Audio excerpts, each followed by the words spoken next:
Hi there, students. A ne'er-do-well. Okay, this is a criticism to describe a person. You're saying they're a good for nothing. They're irresponsible, lazy, idle and worthless. They're a skiver and a vagabond, a loafer with no means of support. So it's a rude criticism of somebody. I can't stand her ne'er-do-well boyfriend. A no-good-nick. I quite like that word.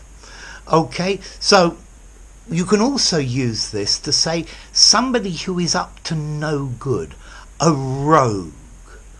So I think politics is full of ne'er-do-wells. People who are looking for something else, maybe to take money from corruption and things like this.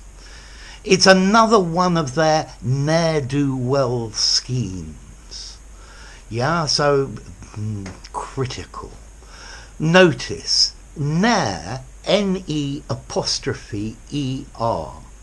The apostrophe indicates that a letter is missing, and the letter is a V, never do well. Okay, so a ne'er-do-well. This place seems to be full of ne'er-do-wells, all trying to sponge drinks off each other. So now, what about formality or tone? It sounds a little bit old-fashioned, but I really quite like it. I think it's quite literary. You could definitely use it in an informal conversation in the pub. I guess you could use it in a semi-formal writing, but I don't think I would use it in something very formal. So I think I'm going to give it a 5 in formality. Yeah? He was a ne'er-do-well until he changed his ways and became a productive member of society. All these ne'er-do-wells sponging off the social security.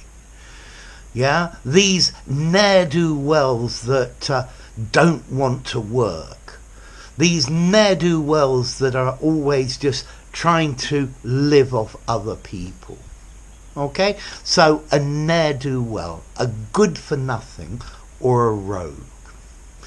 So there you go. If you enjoyed the video, give it a rating, subscribe to my channel, and I'll see you soon. Bye for now. Ne'er-do-well.